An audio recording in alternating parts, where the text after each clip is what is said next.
Today we have with us Rosemary Kikon from Ohio, USA, who is a trained theater practitioner and a poet, joining us for one of our Zubaan interviews.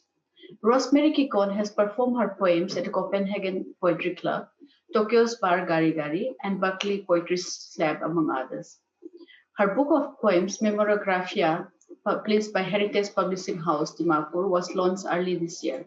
Rosemary is also a sociologist and a social worker by training.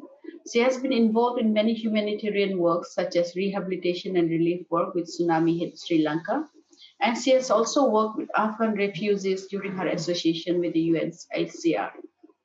Rosemary is also an avid traveler and has met many places in the world her home. Rosemary, thank you for joining us today. Thank you for having me. So a few words about myself. I love where I am right now in my life. I have worked very hard to arrive here to this point.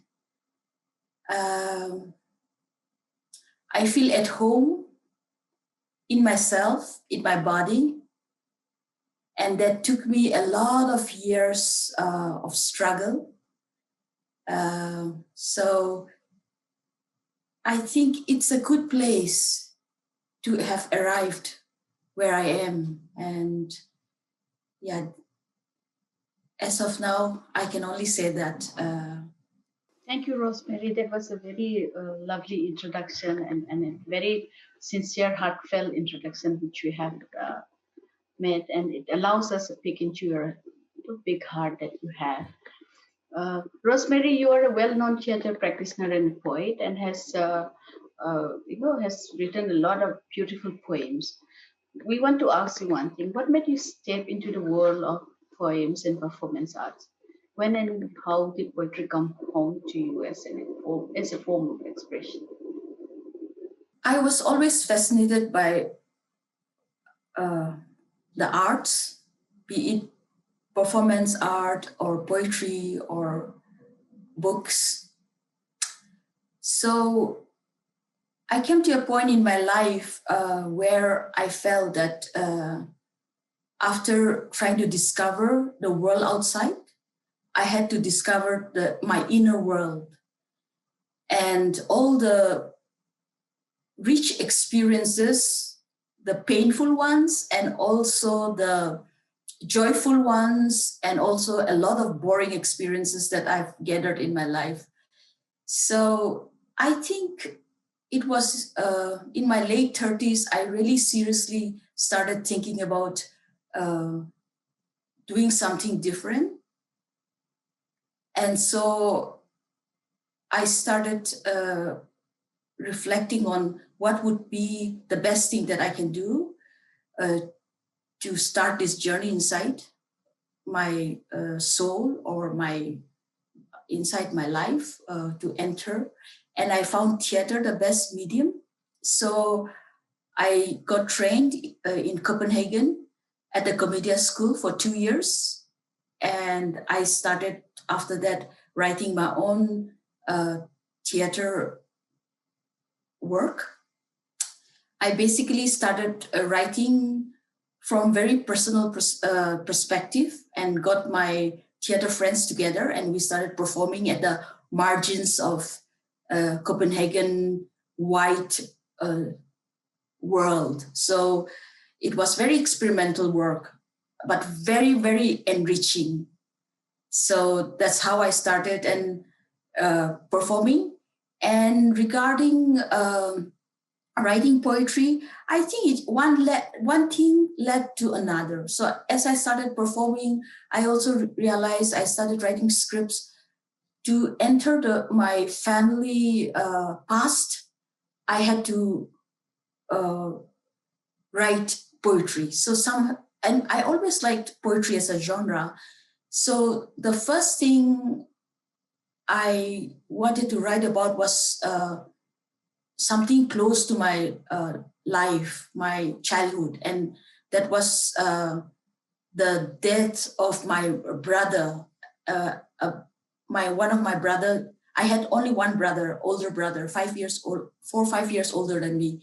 He died And for 20 years, I did not really wanted to look back and I did not really wanted to deal with that topic because it was so painful. So I set to write a poem for him, and that's in my poetry collection here. It's called, the poem is titled The Naga Bruce Lee. So it was with that poem that I wrote. I started writing the other poems. And so I say that this poetry book, Memoriographia, is a gift to me by my older brother, because I gathered all my courage to say hello to him through my poem. Thank you for telling us about how you started writing poetry. Your poetry talks about a lot of issues. It talks about memories, your life experience. It also talks about structural racism and your self-assertion, the resistance that you give back. What is the process of creation that you go through in writing these poems? How are they born?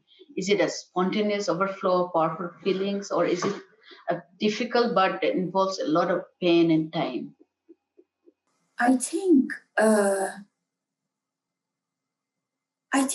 my poems are all my past, present, and also maybe some poems, my future, my hopes put together. So I feel my poetry has given me the basis to visit different parts of me. And if I look at my poem, I also see all the trainings that I have gone through, all the education that I acquired. For example, I can see my social work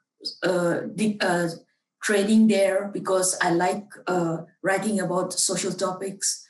And it also gave me the sensitivity to tackle those topics, I think. And also, I also have this sociology, the social sciences kind of aspect that I have been trained, getting weaved into my poetry, because I like to understand the social, cultural, political context where I am and what I'm writing about. But I also see like my theater work, some a bit of comedy or buffoon kind of training that we went through. So something to make fun of, and so I think, it also surprises me from time to time when I write something and I think about, that was something that I did not think about. So, and I have a kind of a feeling maybe where it's how it took me there, but it surprises me also. And of course, I am someone who's really a news junkie, and sometimes I don't like myself, especially during the pandemic, to be all the time like looking at what's happening around the world. But I think that also really informs my work, because I try to understand our times, and also because of that, I think I also carry the pain and the frustrations of our times, because sometimes I just write a poem and then the whole week I feel, or a few days, I feel like, the topic, it's something that the aura of the poem that I carry with me for some time. Because I think if I don't feel, I can't write. And that's also the blessing and a curse of a poet, I must say. Thank you, Rosemary, for sharing with us this the process of how you write your poems. And I think I heard that you launched. I understand that you launched your book in many places, not just one place. What has been the response? What has been the response of the people, the reaction to it in different places where it has been launched? I think one thing unfortunate is that the book was launched end of end of February 2020 in Dimapur, and we also launched the book with my publisher Heritage in Guwahati, and we launched it in Delhi, so 3 places in India. And I took the flight back out of India on the 2nd of March, and I arrived here in the US on the 3rd or 4th of March. So, after that, it has been a difficult time for all of us because of the pandemic. So the timing of the book, I think, is a bit unfortunate. But the people who read the book and who were there for my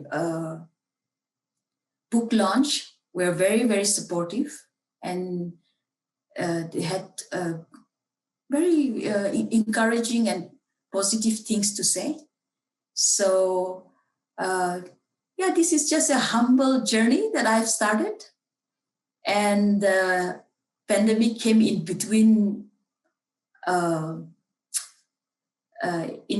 me and my art or my poetry.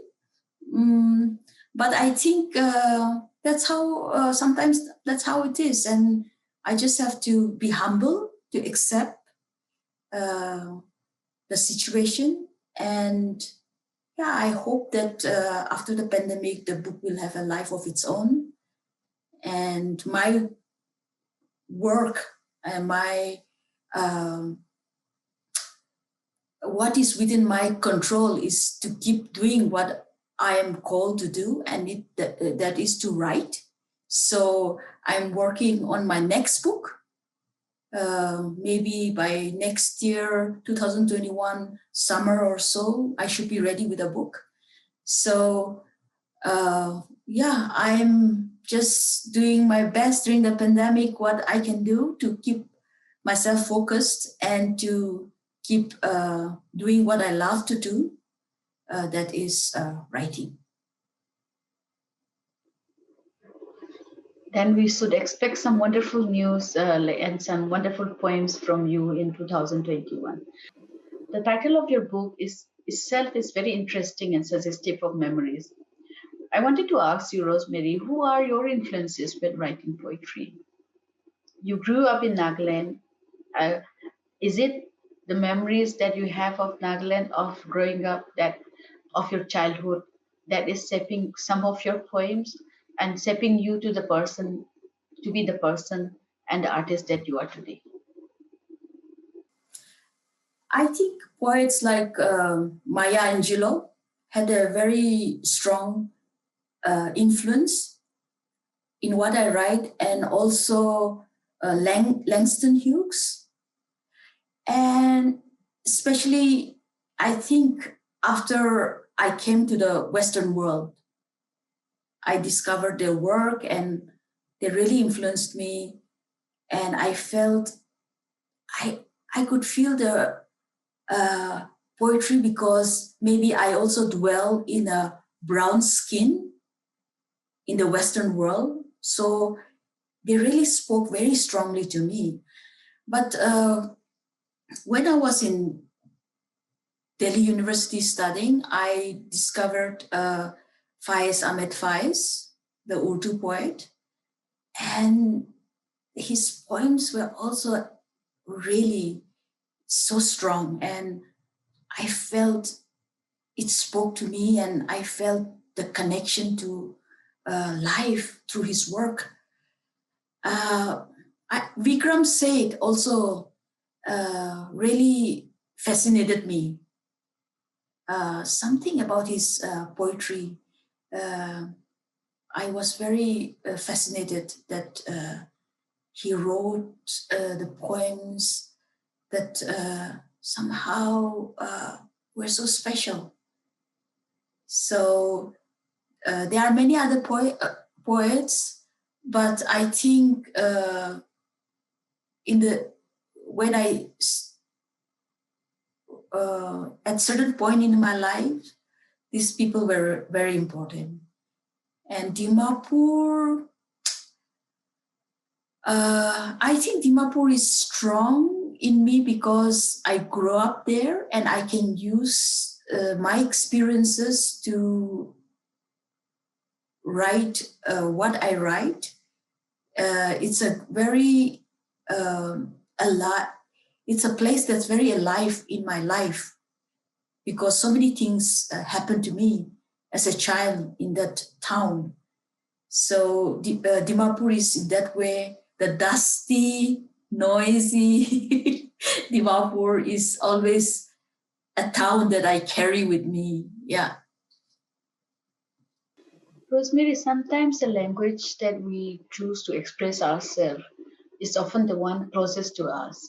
Or maybe sometimes like it is something that we are most comfortable with. You are from Nagaland, you are a Lotha, but you write in English. What does language mean to you? Why did you choose to write in English? Why do I write in English? It's because English is my default language in my education. From my kindergarten till my university education, I studied in English. So I think most of the work that I've read, I read it in English. And so because of that, I think somehow that's the most natural language that I have to write. And I must say that if you look at my poetry, you will also find some Lotha words. You can also find, of course, German, because now, since I moved to Germany nearly 20 years back, German is also an important language for me. That's that's the language I speak at home with my husband. And also Germany is also my home. So yeah, I think I'm most comfortable writing in English as of now, but I'm also curious to try German in the future. I don't know how it will be. I'm curious. And Lotha is a language that I used at home with my family and also with the Lotha community in Nagaland. And I must say that it's a language that after I left India, I use it only with my family, my mother and my sisters. And I use it when I come back to visit my extended relatives.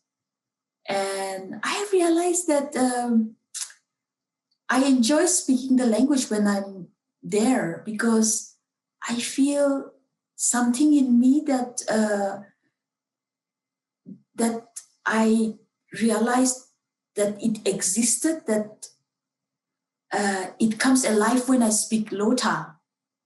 I don't know, when I eat, when I'm with my relatives there, especially with my cousins, and I eat Lotha food, the bamboo shoot, dry bamboo shoot with pork and some chutney. I feel my body, because I think it's a very strong childhood experience, it feels good. And I think it goes up to my brain and some dopamine, whatever comes flooding out. And I like speaking the language. I've realized, and I like sharing some food there, local food. So I think these are very precious experiences that life has given us, and I want to nurture it and accept it as a gift. So yeah, I'm blessed that I have so many different language spaces that I can dwell, be it Lota or be it the lingua franca of Nagaland, Nagamese. And my brother-in-law, Sanjay Borbora, my sister Dolly is married to an Assamese. So when I'm in Assam, I try to speak some Ohomia, Assamese, with whatever I can, like put some words together, and maybe I manage somehow. And when I'm in Delhi, I start again going back to my Delhi University mode and start my Hindi and start scolding people in the streets. Hey, हमको क्यों ऐसा देखता है? हाँ, हम अच्छा नहीं लगता है. उधर देखो, हमको मत देखो. लड़की को नहीं देखा. So I go back to my broken Hindi mode, and I also realized that okay, that's still alive. That I can also use that language. And when I'm in Europe, I'm using mostly, of course, in Germany using German, but I also learned basic little bit of Danish. So sometimes here also in Ohio with my husband, I start, suddenly it comes out like, out of me. And when I'm in a good mood and I start, elska dig means I love you in Danish. So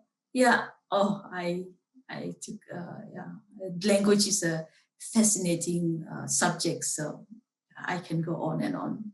Thank you. That is wonderful that you know so many languages and you are equally comfortable in all of them. And your sharing of how your mother tongue, Lotha, is such an intimate language for you, and it gives you a sense of, family, a sense of love growing around you when you speak Lotha. I wanted to ask another thing. Like poetry theater is also a form of expression for you. You combine poetry and performance, and a reading by you is never really only a reading. You have performed your poems at many places. You were also the first runner-up in the Copenhagen English Poetry Slam in 2016. Can you share your involvement with theater and how it speaks to you? How do you combine theater and poetry? I think for me, inside my mind or even emotionally, I don't think there's a compartment of poetry or theater or, humanitarian work or social science research or, married life or my childhood experiences with my Kikon family. I think it's all one. So when I love spoken word poetry, and spoken word poetry is just you go there and, you mostly memorize your poems and you just perform your poem. So that's clean, performing a poem. But what I did was that from this Memoriographia, when I was writing it, I put around 15, 20 poems, and I created a one-person performance piece, and that's Rozumari's Journey. So Rozumari is my artist name, so Rozumari's Journey. So what I did was that I looked at the poems that I would like to use to define my life through poetry. So I put them together, and then I spiced it up with theater, different methods, and then I made it into a one-person poetry performance piece.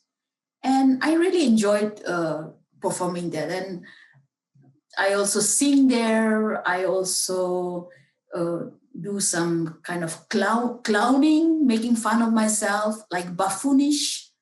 So, yeah, I think, like I said in the beginning, for me, I, I like it when I want to present something, I can use whatever I have, even props, just a cup, or if it works for the piece, I'll just use some props.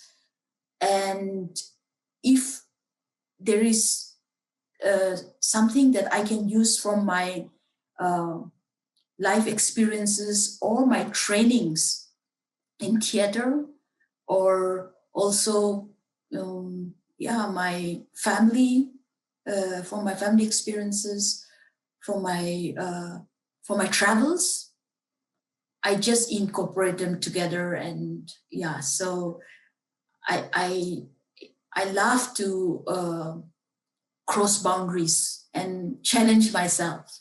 Yes. Thank you. Yeah, that comes me to that question. Like, your pen name is Rozumari Samsara.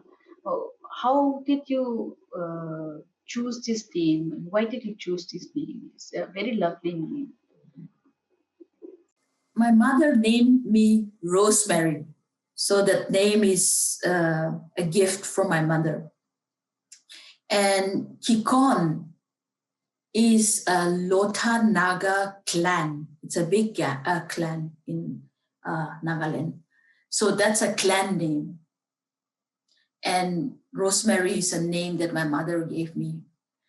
And I just felt once I started performing and writing, I needed an artist name, a name that will help me transcend from this tribal Rosemary to an artist Rosemary.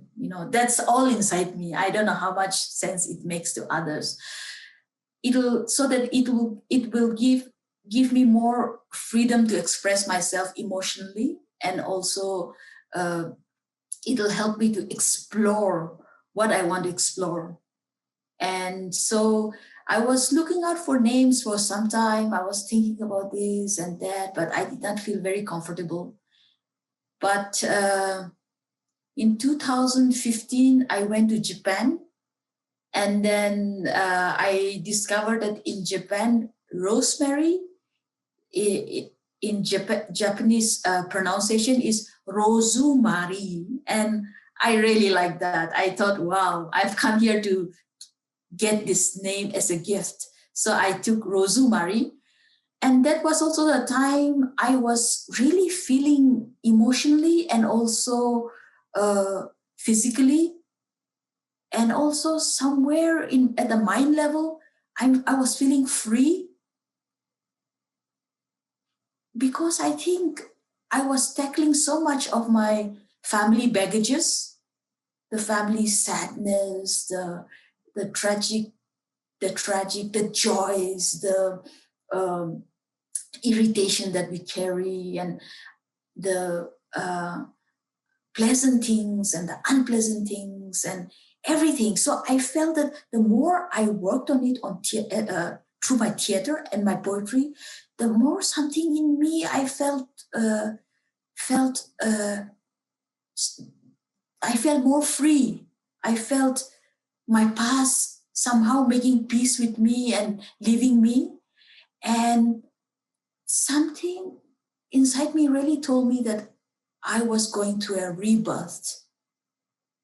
That if I continue to work, the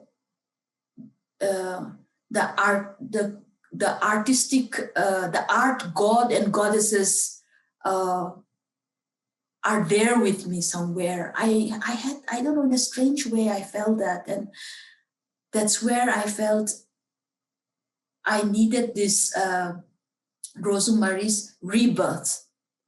Yeah, and when I was in Japan, I also looked at Zen Buddhism, and I was really into the cultures to see how it inspired their poets like Basho and all this art in Japan. I was looking at the kabuki and no theater and all that. So I was reintroduced to the word samsara, rebirth. So I don't have all this religious and spiritual connotation of samsara, but I just like the word samsara, rebirth. So I thought, okay, I'm in Japan and I went through this process. I stayed there for 1 year and I have to take this gift from Japan, and that is Rozumari and Samsara. So Rosemary, who has gone through a rebirth. I don't know whether it makes sense, but it's all my inner process, and yeah.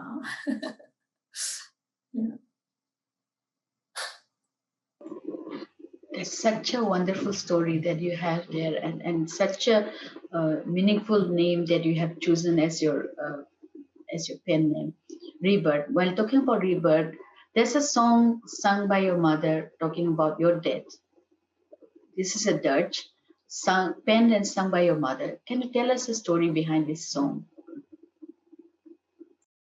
Yeah, there's a story behind it. In 2017, I went through a surgery because my womb was sick for 2-3 years. I had their tumors, non-malignant, but it was causing me a lot of problems. I was getting very anemic, and so the doctors told me that don't take a risk. You go through, the doctor recommended me hysterectomy. So I went through that surgery and it was very difficult for me. I don't know, people also, they go through it. They have different experiences. Some, they are very cool about it. But for me, as a woman, being a part of my body, my womb, it was very difficult for me to say, it's okay, just get it out, and I don't even see it. No, it's a part of my body, and it's a part of the female me. And so I really struggled to go through this surgery, and I had to make peace with my body. And maybe because I also do mindfulness meditation, I do yoga, and I also, spend a lot of time with my body as a performance artist. So maybe I was also more sensitive to all this, I don't know. But I also think it's a healthy thing. I mean, if your hand, one day you need to do a surgery and get rid of your hand, you cannot say, oh, it's my hand, let it go, It's a part of you, We even have attachment towards our shoe that's already worn out and you don't want to throw that shoe. And it's a part of your body, So anyway, I went through the surgery, and when I was talking to my mother after the surgery, I felt that she was deeply shaken by my experiences. And I realized that it was because my brother died in 1999, and losing her own son, her only son, she was so shaken by it. So now I'm the oldest daughter. So I had this health problem, and her traumas were triggered by it, So I felt that she was trying to support me, but I could make out how much over the phone, how much fear she had, how much uncertainty she had. And she was scared that if something serious happens to me and all that. And then I also realized that, not only this, my mother also has a traumatic childhood experience when her own mother died during childbirth, when my mother was 12, 13 years old, leaving behind 4 siblings. And the youngest sister, when she was being born, the 5th one, my grandmother died, leaving her behind. So an auntie of my grandmother adopted my youngest auntie of my mother, from the same mother. So she has not even worked on that trauma because, you have to realize that my mother comes from a generation in Nagaland where trauma therapists were, of course, during those time, like it was like a dream, The only way you can do trauma therapy is maybe to talk to angels in heaven. So I felt there were multiple traumas that she was going through. And at her age, she was already in her mid 70s or end 70s at that time. So what I did was that I told my mother, I will come to California and I will spend some time with you. And I will be okay. I will not die. So don't worry, I will come. And she also had a lump in her hand. So she was very worried whether that's cancerous or not. I said, don't worry, give me 5-6 months and I'll be okay and I'll come and I'll help you. So after 6 months or so, that winter, December, I went to my mother. She went through the surgery. And then I told her, right. She said, I'm so thankful to you. I said, yeah, you're thankful to me, then write me a song. And she said, yeah, when I'm okay, give me a couple of weeks. And when she started feeling okay, she told me, hey, Rose, you wanted me to write you a song, so let me write you a song.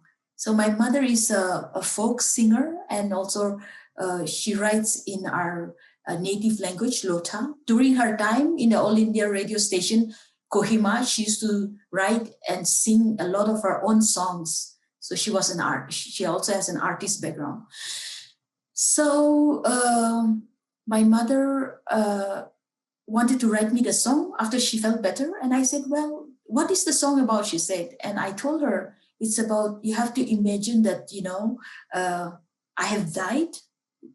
And you have to, as a mother, you have to write a lament over the death of a daughter. Just imagine that I have died and you're, feeling sad about it. And she said, no.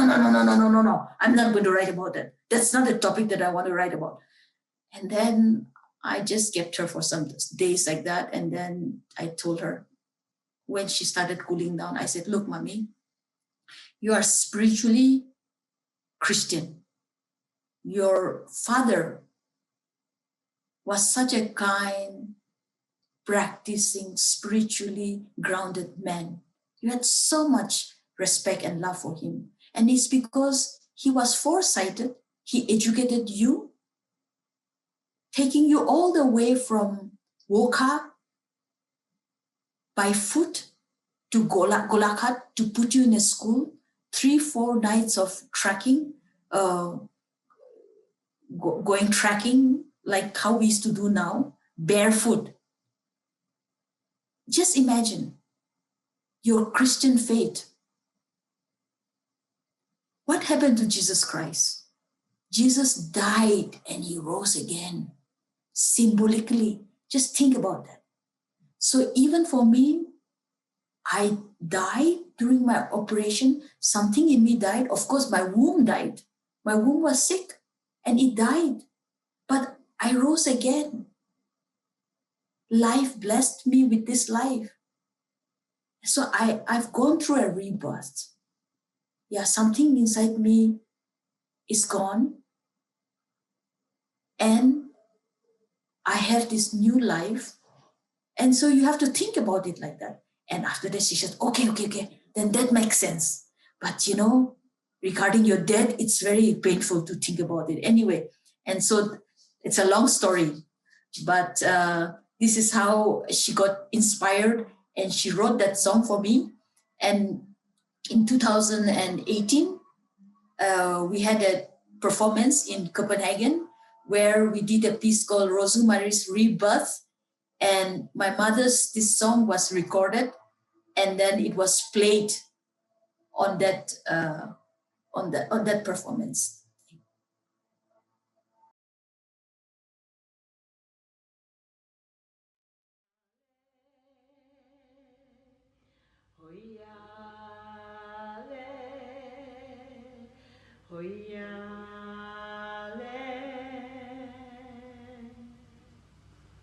Sri Ram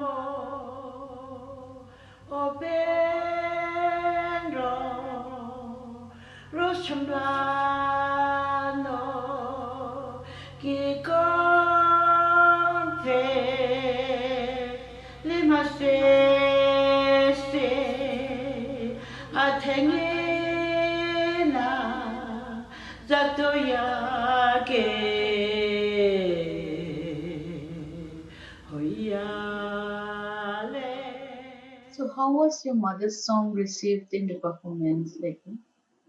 I think the people who came and watched it, they really liked it. I think having that piece of a very strong tribal woman with that Lotha shawl, Lotha Naga shawl, that's my tribe, and that language, Lotha, and my mother also has a very special aura, and the song is really sad, no? But it's also very, it has a poetry of grievance. And there was a translation so people could read that. And they found it very courageous for a woman of her age to write something about her daughter who's still alive, but imagining that she's dead. And I find it very special because I know that if anything should happen to me, if I die before my mother, yeah, of course, that should not happen. It's a more likely chance that she will die before me.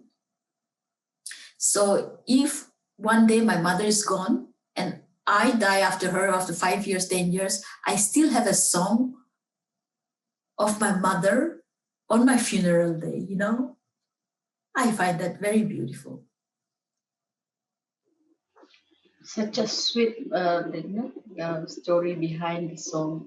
Song by itself seems so simple, but the story behind it tells us about the kind of relationship that you have with your mother and the kind of strength that she has given to all of you. Rosemary, you have also been associated with Zubaan on many occasions. Can you please tell us a bit about your association with Zubaan, especially about your experience with the Cultures of Peace program in 2018, and also about your contribution to some of the books which Zubaan has published? I think I will start by reading a poem that I contributed to a book.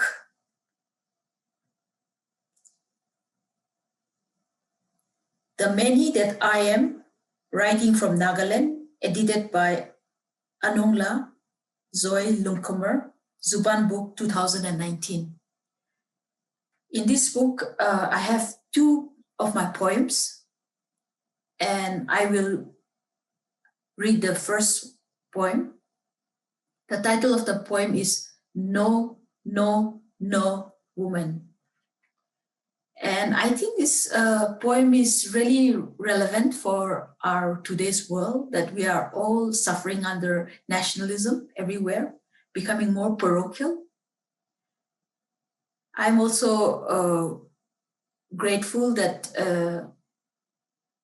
Zubaan gave me that opportunity to feature my poem in their book. I think it's a very generous space for a woman of Northeast origin to be welcomed in that world of female writers and poets and artists.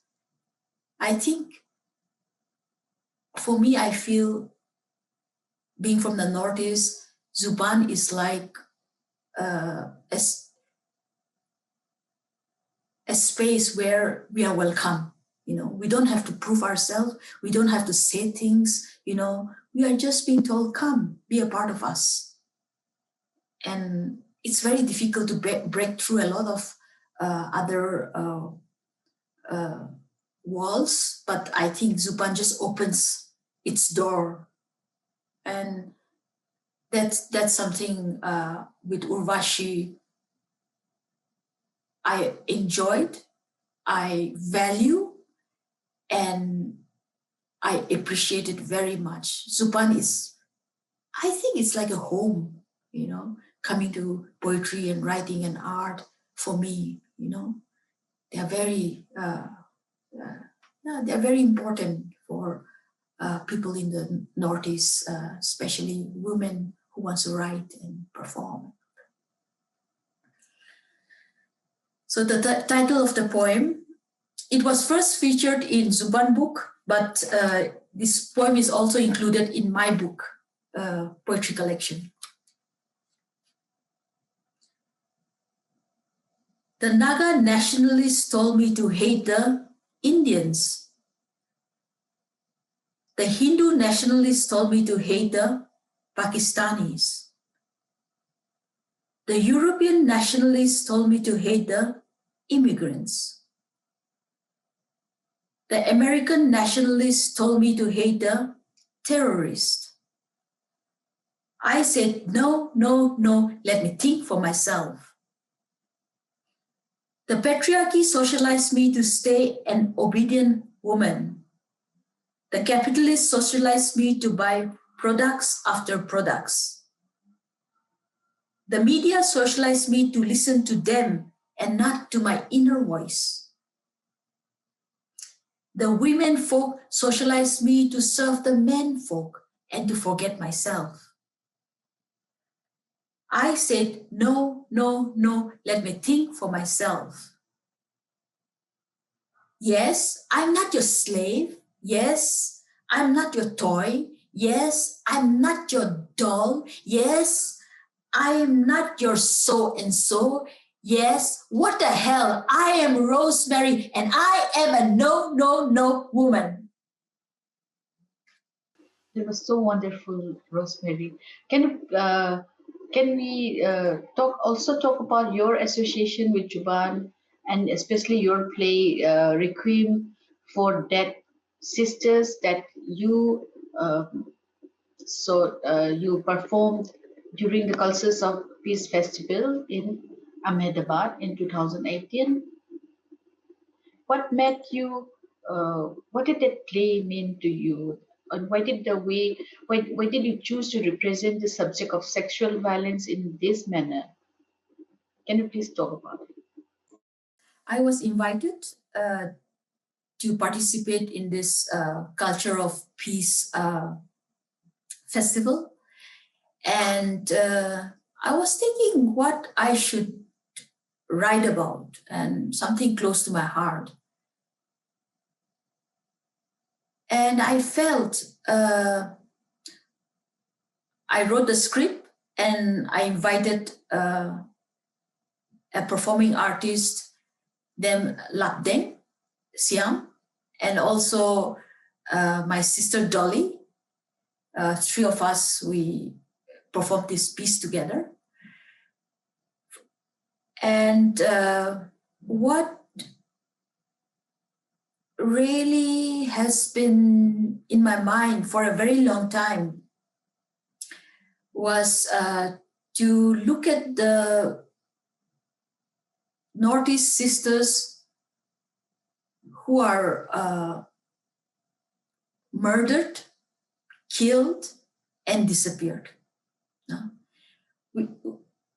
When I look at news and I look at this topic, we just see in the newspaper that so-and-so woman of this tribe found dead in Delhi, suspect the landlords or ex-boyfriend, police at the police station filed an FIR, and it's just this kind of information. And then I felt somehow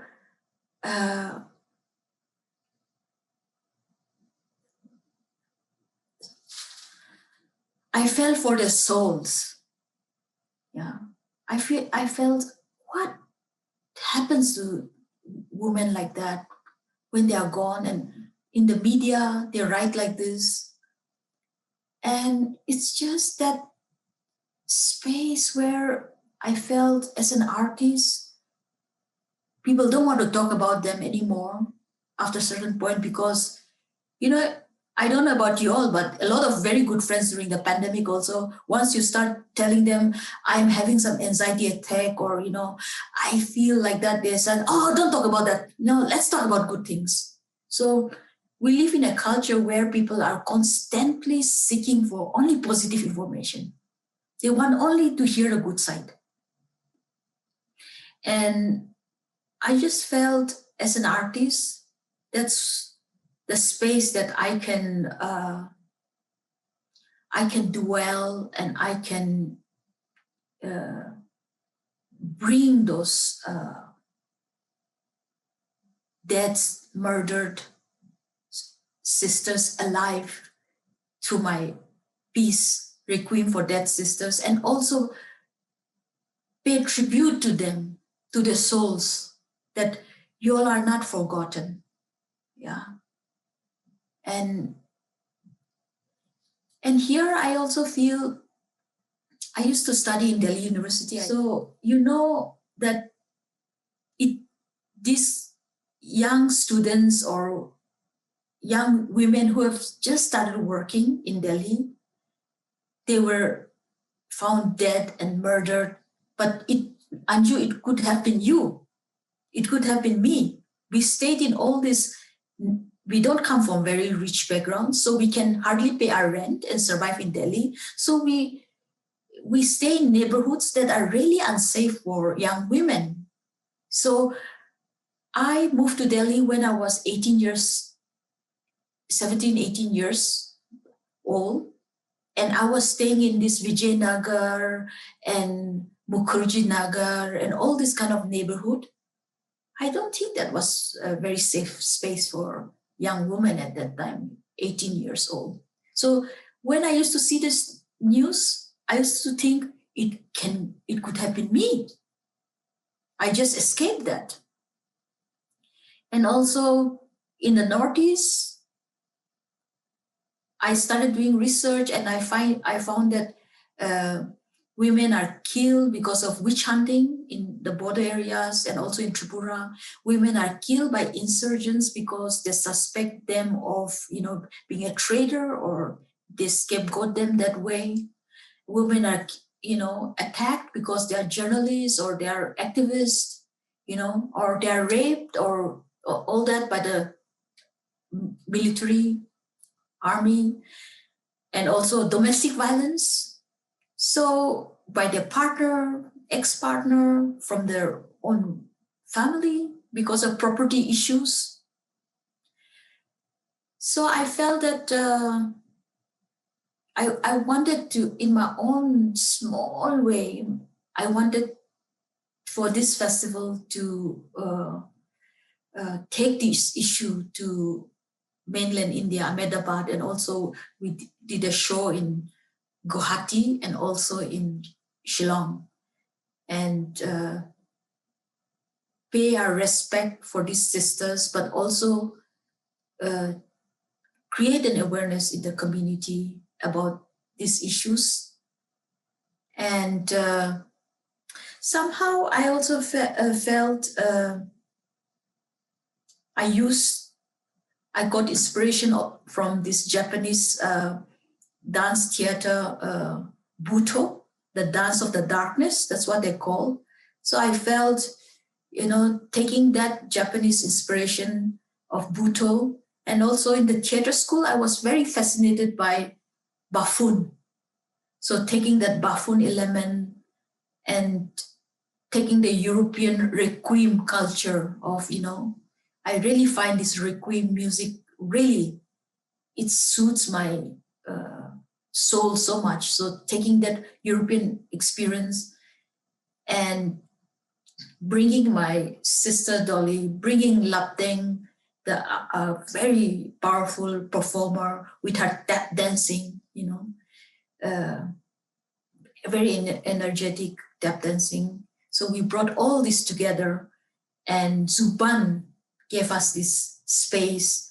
And in Ahmedabad, we had this lovely open air space there. I felt, it was my vision, my small vision that I had somewhere hidden in me. So I could realize that through Zubaan. So it was a very fulfilling experience.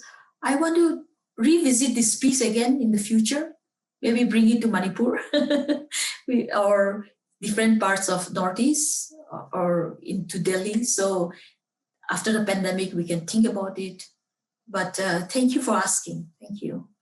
Talking about pandemic, the pandemic has the present global COVID-19 pandemic has affected lives of many people and communities in general. How has it affected you and the community you live in and engages with? My husband is currently based here in Kent, Ohio, US. So actually, I came to spend some time with him.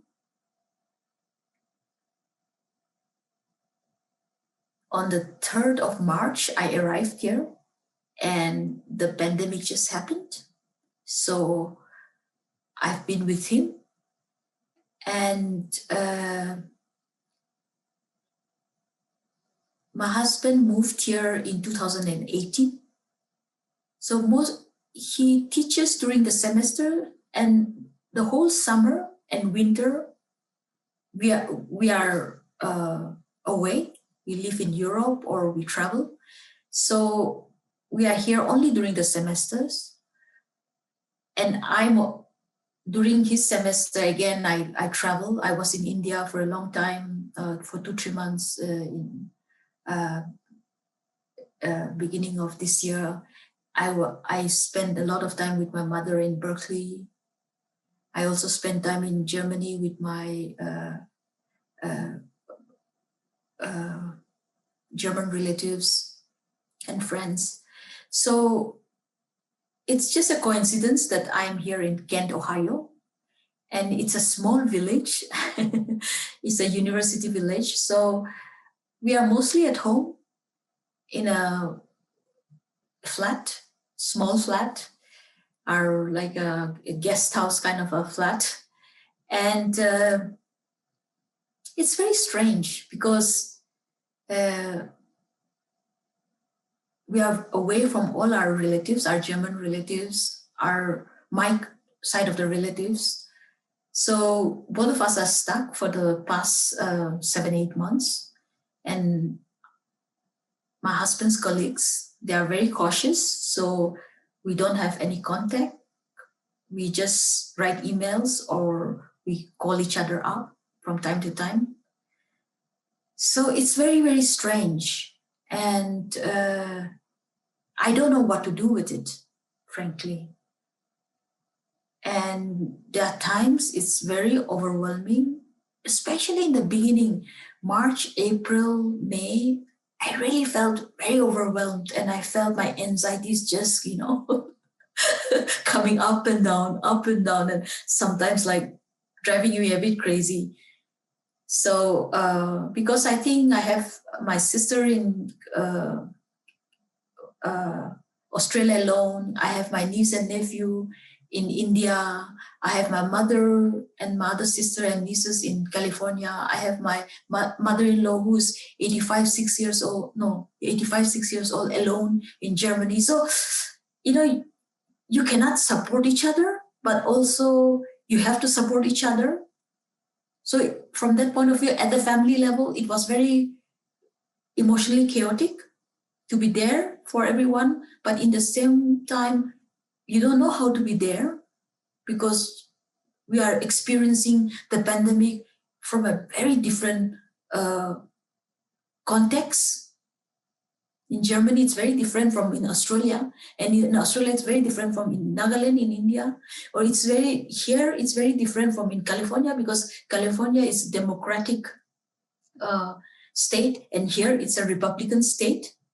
And there was a fire there in California. So they were also like engulfed in that pandemic and the fire and everything there. So, yeah. But I think for me, at my personal level here, as of now, my husband is also, he's a scientist, computer scientist, so he's also concentrating on his research work. And I am concentrating every day on my writing. So Monday to Friday, I write my poetry. And yeah, it's the election now, with the US election, and I think 70% of the people here voted for Trump. So it's also a very, I find it very disturbing to be in this red belt. But at the personal level, I think as of till now, we are okay. And I also find myself as the only woman of color, like brown skin, among many white people here. So sometimes I need to be aware about that, also to be careful, because the situation is politically very heated in this country.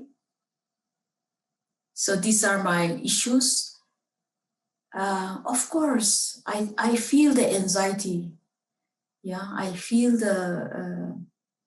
feel also what is happening in the country. I feel it, There are times after the election, 2-3 days, I could not write, and I just leave it. There are times, I feel I cannot sleep well.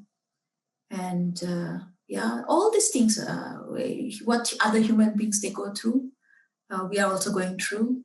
But also, maybe that's why I need this flower today. So that, this is maybe a flower that helps the pandemic to stay away from me. And I just burn the incense, so that the incense also helps me to purify my air, And if all this does not work, I play some songs. This girl is on fire, and then I dance around a little bit. I take my walks, and I have also started hugging trees and smelling trees. People think I'm crazy, but I do that.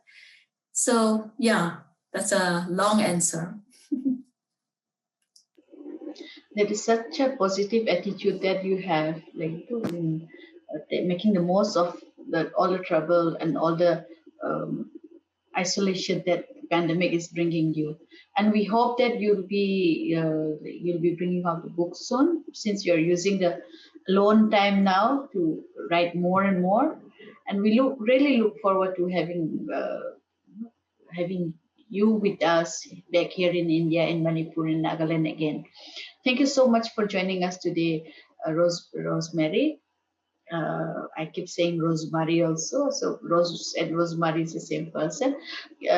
I think we can end the interview here with you by having you read one more of your poems.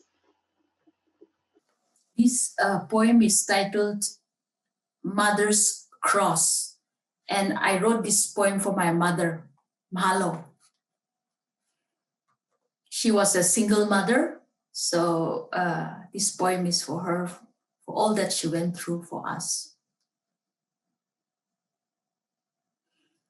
You gave birth to 6 babies, 3 boys and 3 girls, but 2 baby sons died, and your only son also had an early adult death.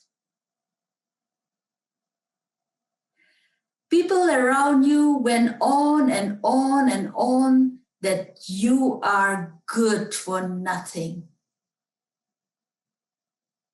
A husbandless, a sonless woman. And your 3 girls are just like you.